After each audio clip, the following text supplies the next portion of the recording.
Hello दोस्तों, मेरा नाम सुनील रंजन है और मैं इंग्लिश टीचर हूँ। अभी मैं आपके लिए विस्टास जो बुक है क्लास 12 सीबीएसई में, उसकी एक कहानी शुड विज़ार्ड हिट मॉमी का सारांश हिंदी में लेकर आया हूँ। तो इसके लेखक हैं जॉन हॉयर अपडाइक। तो शुड विज़ार्ड हिट मॉमी यानी क्या जादूगर को माँ को मारना चाहिए, ये मॉमी वर्ड मदर के लिए ही आया है।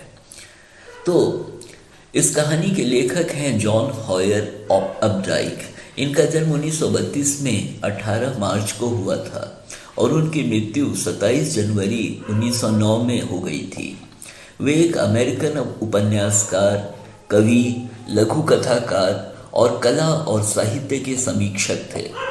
उपन्यास के लिए पुलित्जर प्राइज एक से अधिक बार जीतने वाले 3 लेखकों में से वे एक थे। उन्होंने 20 से अधिक उपन्यास, दर्जनों लघु कथाएं और कविताएं, कला और साहित्य की समीक्षाएं और बच्चों के लिए पुस्तकें अपने जीवन काल में लिखीं। यह कहानी दुनिया को एक छोटे बच्चे की नज़र से देखने के विषय में है और एक कठिन नैतिक प्रश्न बच्ची अपने पिता से कहानी सुनते हुए करती है, और वही प्रश्न कहानी का नाम है, शुड विज़ार्ड हिट मॉमी यानी क्या जादूगर को माँ को मारना चाहिए। यह कहानी जैक के इर्द गिर्द घूमती है, जिनके 2 बच्चे हैं, जो और बॉबी। उनकी पत्नी क्लेयर के पेट में उनका तीसरा बच्चा है। जैक को अपनी बच्ची को हर शाम और शनिवार को दोपहर में सोते समय एक कहानी सुनाने की आदत है। इस बार जब वे जो कहानी सुना रहे थे तो वह बीच में बोल पड़ती है और प्रश्न करने लगती है, जब उसे लगता है कि जो उसे सुनाया जा रहा है वह सही नहीं है। फिर जैक उलझन में पड़ जाते हैं और समझ नहीं पाते हैं कि जो के सवालों का क्या जवाब दें। माँ बाप सोचते हैं कि उनके बच्चे उसी तरह सोचें और करें जैसा उन्हें कहा जाए। वे उन सभी बातों पर विश्वास करें जो उन्हें कहा जाता है, लेकिन क्या यह सही है? यह कहानी इस नैतिक सवाल को उठाती है और यह पाठकों पर छोड़ दिया जाता है कि वे निर्णय लें कि ऐसी परिस्थिति में क्या किया जाना चाहिए। दोस्तों, यह कहानी जैक की सामान्य दिनचर्या से प्रारंभ होती है, जिसका पालन जैक अपनी बच्ची जो के साथ 2 वर्षों से करते आ रहे थे।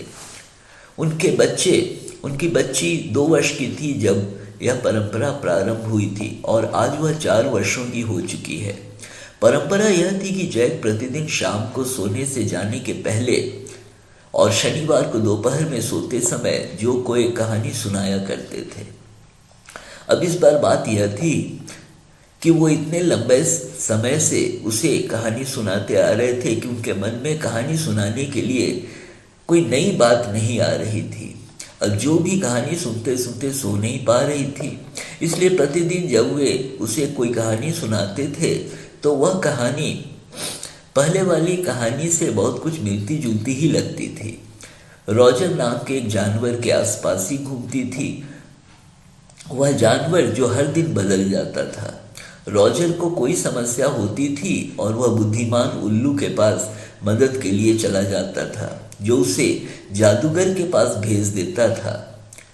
जादूगर उसकी समस्या सुलझा देता था, लेकिन जादूगर उससे उतना अधिक पैसा मांगता था जो उसके पास नहीं होता था, और वह उसे तरीका बताता था जिससे कि वह किसी विशेष जगह से पैसा ला सके।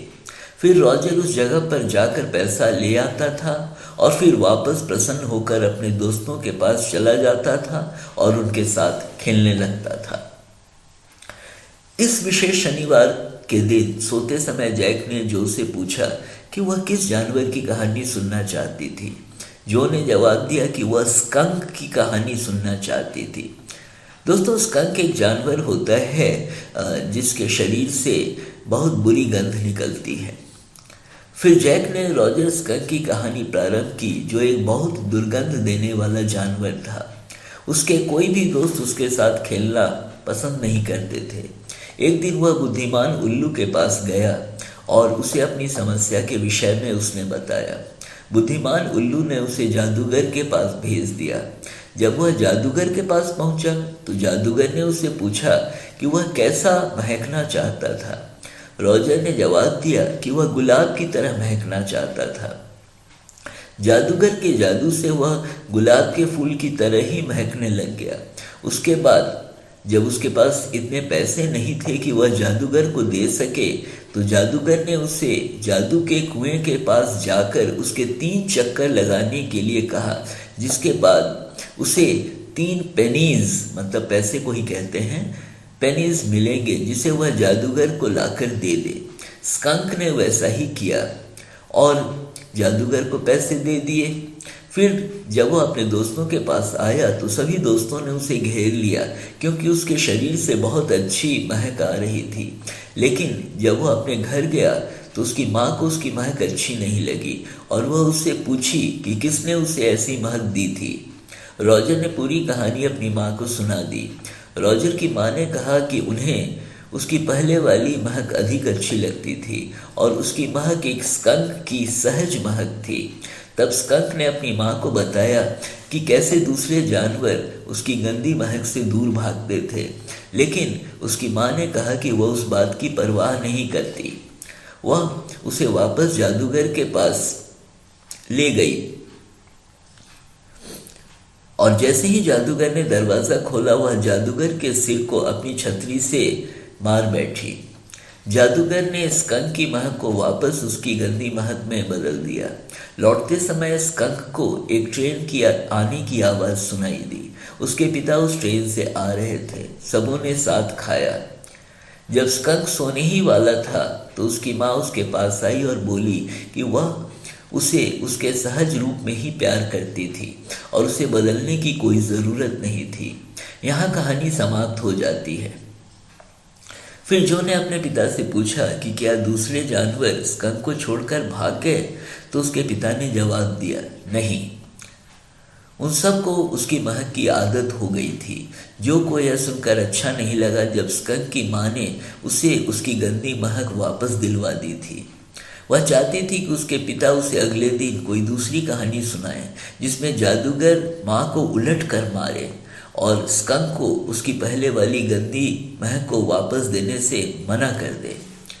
तब जैक ने उसे समझाया कि छोटा स्कंक अपनी माँ को दूसरे सारे जानवरों से अधिक प्यार करता था और उसकी माँ जानती थी कि क्या सही था।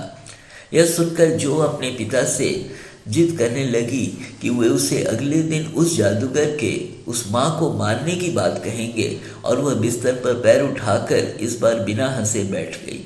उसके पिता ने कहा कि वह अच्छी लड़की है और वे आगे देखेंगे। उन्होंने उसे सो जाने के लिए कहा क्योंकि उसका नन्हा भाई भी सो रहा था।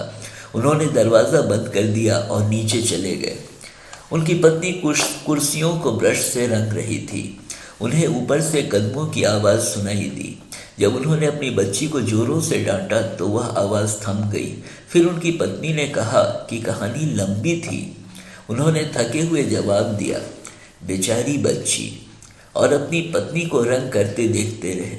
उन्हें लगा कि उनकी पत्नी का उनके साथ इस तरह रहना एक पिंजरे में बंद जीवन की तरह हो चला था। उन्हें अपनी पत्नी से बात करना, उनके साथ काम करना, उन्हें छूना कुछ भी अच्छा नहीं लगा। तो दोस्तों, यहाँ पर यह कहानी समाप्त हो जाती है।